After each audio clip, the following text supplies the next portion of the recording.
This is news updates. Let's watch it. But we do see Secretary Hegseth. Let's listen in.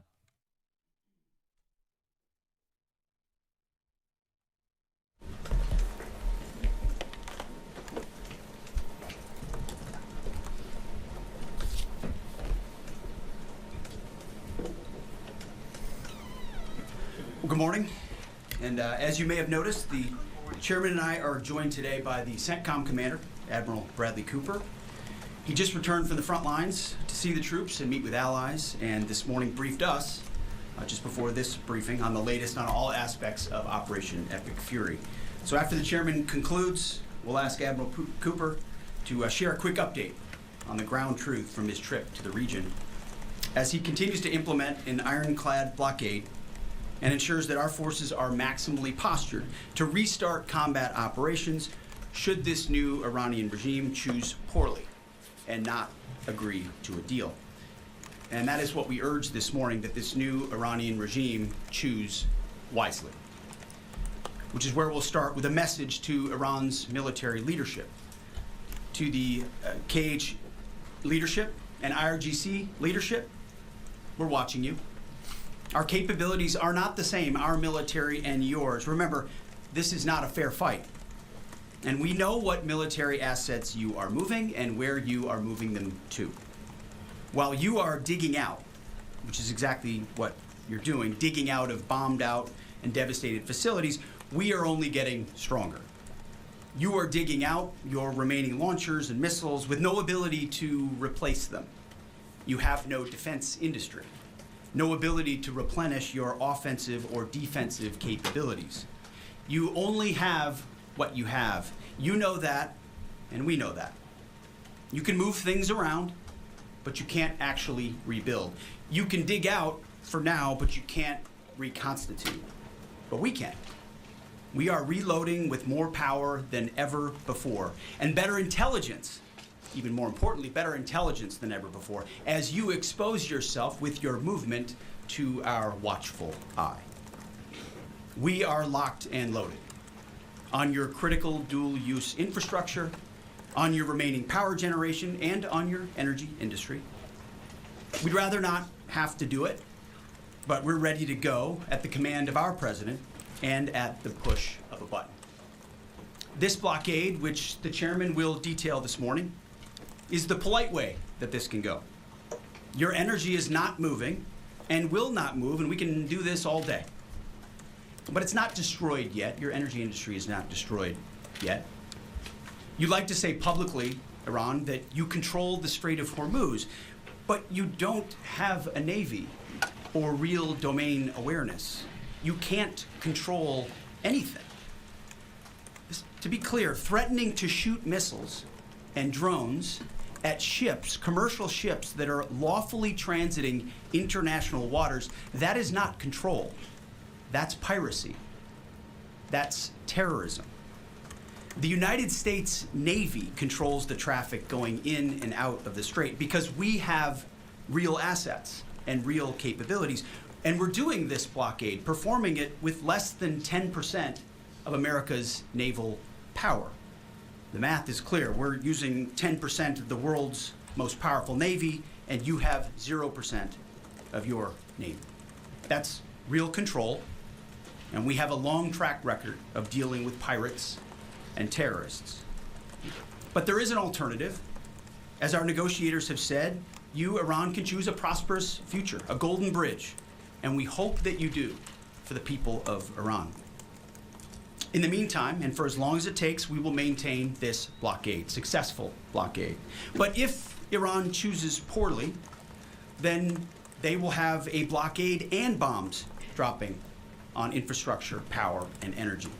And at the same time, Treasury Secretary Scott Bessent and our friends over at Treasury are launching Operation Economic Fury as well, maximizing economic pressure across the entirety of the government. To Iran, choose wisely. The world watched, and so did you, as the U.S. military moved seamlessly from major combat operations to a world-class blockade. We can make that transition again, very quickly, and even more powerfully than ever. At the direction of President Trump, the War Department will ensure that Iran never has a nuclear weapon. Never. We'd prefer to do it the nice way, through a deal led by our great Vice President and negotiating team, or we can do it the hard way. We urge this new regime to choose wisely. Speaking of choosing wisely, a note to the press corps, to the American media. As I just can't help but notice the endless stream of garbage, the relentlessly negative coverage, you cannot resist peddling, despite the historic and important success of this effort and the success of our troops. Sometimes it's hard to figure out what side some of you are actually on. It's incredibly unpatriotic. This same press corps, not this exact same press corps, but at least an older press corps, bent over backwards during the Biden administration to explain away the disastrous and disgraceful Afghanistan withdrawal. You called it the greatest airlift in American history. It's almost like you're cheering only for one side. This past Sunday, I was sitting in church with my family, and our minister preached from the book of Mark, the 3rd chapter. And in the passage, Jesus entered a synagogue and healed a man with a withered hand. The Pharisees came to watch. And as the scripture reads, they came to see whether Jesus would heal him, or he would heal him on the Sabbath, so that they might accuse him. You see, the Pharisees, the so-called and self-appointed elites of their time, they were there to witness, to write everything down, to report.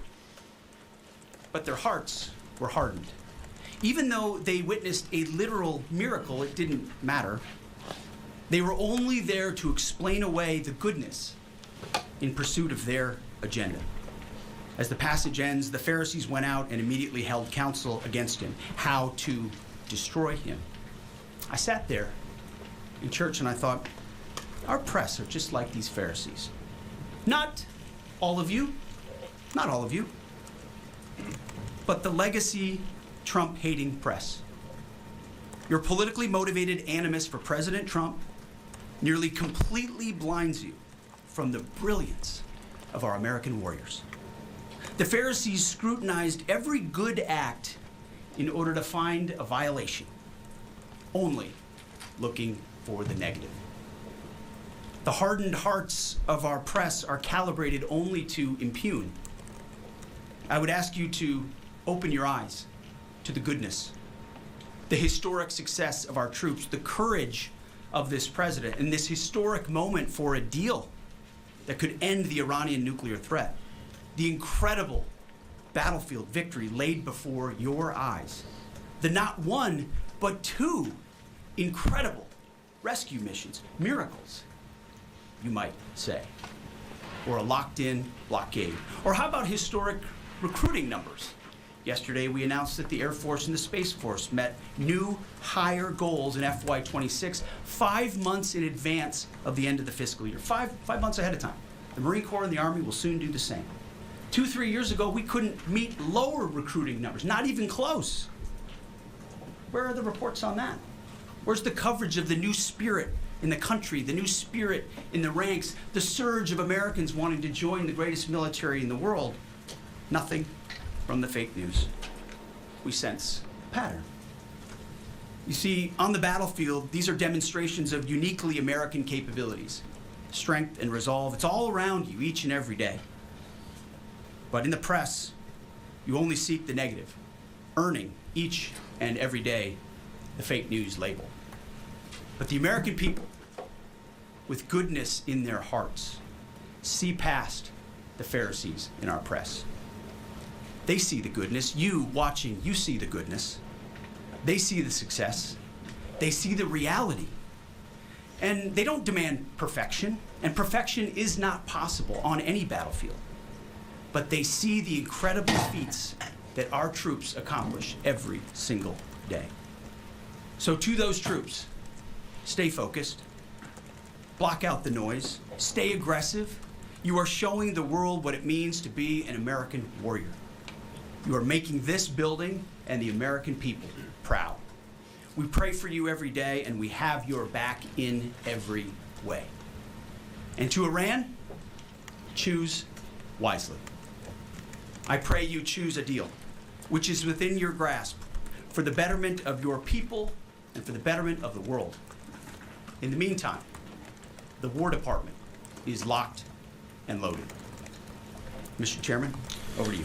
Thank you, Mr. Secretary, and good morning, ladies and gentlemen. Thank you for being here today. Last week, the President of the United States directed a ceasefire that temporarily paused major combat operations in Iran. The unprecedented effort by America's joint force during Operation Epic Fury set the conditions for this ceasefire. And as the Secretary said, I'd like to emphasize during this pause that the United States joint force remains postured and ready to resume major combat operations at literally a moment's notice. This morning, I'd like to give you an update on the ongoing blockade in the CENTCOM AOR area of responsibility. On Monday, 13 April at 10 a.m. Eastern Standard Time, at the direction of the President, America's joint force began implementing a blockade against Iran under the leadership of Admiral Cooper and the team at CENTCOM. Let me be clear, this blockade applies to all ships, regardless of nationality, heading into or from Iranian ports. The U.S. action is a blockade of Iran's ports and coastline, not a blockade of the Strait of Hormuz. Enforcement will occur inside Iran's territorial seas and in international waters.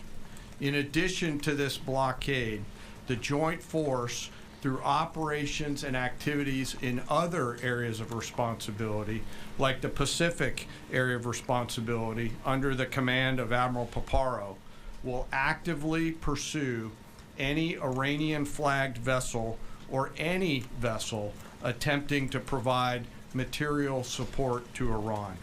This includes dark fleet vessels carrying Iranian oil. As most of you know, dark fleet vessels are those illicit or illegal ships evading international regulations, sanctions, or insurance requirements. More than 10,000 sailors, Marines, and airmen, over a dozen ships and dozens of aircraft are executing this mission. And let me walk you through this operation a little bit. Please go to the first slide. First to the graphic. This is taken before the blockade began. North is up. You can see the blockade line here in the center of the graphic, denoted by the red dashed line. This map is a pull from our common operating picture that we use to allow commanders and key leaders to see what is happening in near real time. We just grabbed screen grabs to highlight the actions and activities. What is not shown is how incredibly congested this area is and the incredible work that our sailors are doing to ensure that they can work in and around an incredibly busy water space. What is also not depicted here is the massive force of fighters, intelligence aircraft, helicopters, and other embarked forces, to include aerial refueling tankers that are up overhead this blockade area.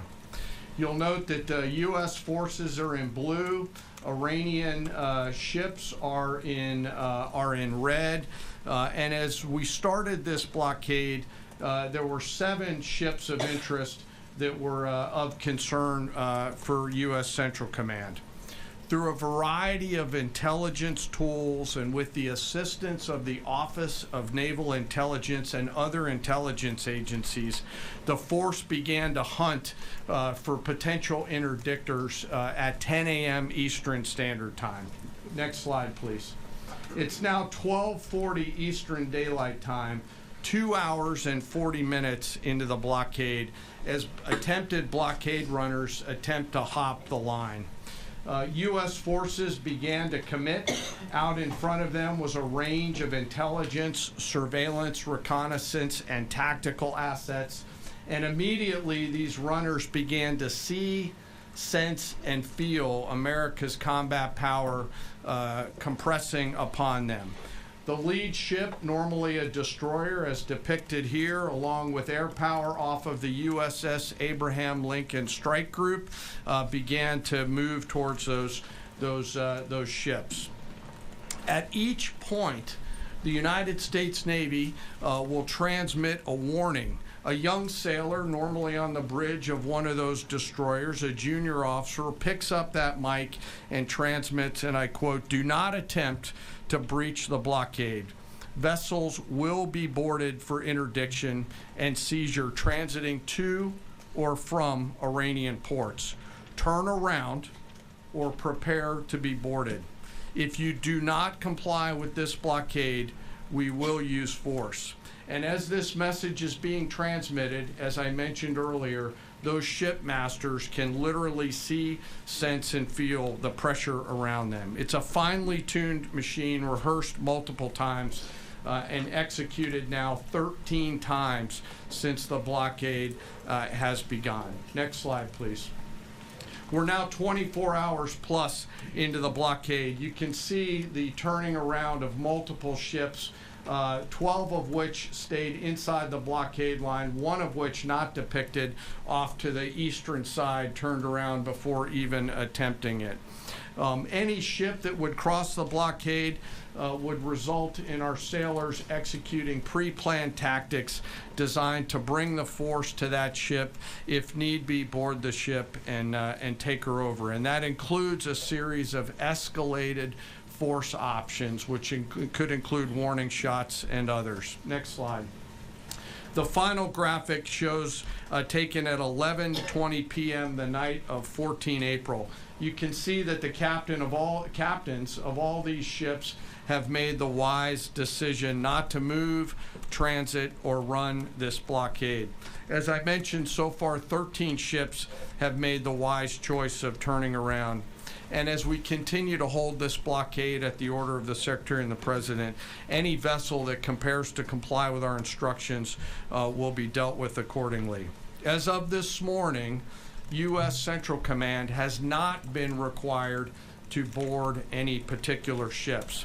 And I'll remind you that we are also conducting similar maritime interdiction actions and activities in the Pacific AOR against those ships that left that area before we began the blockade.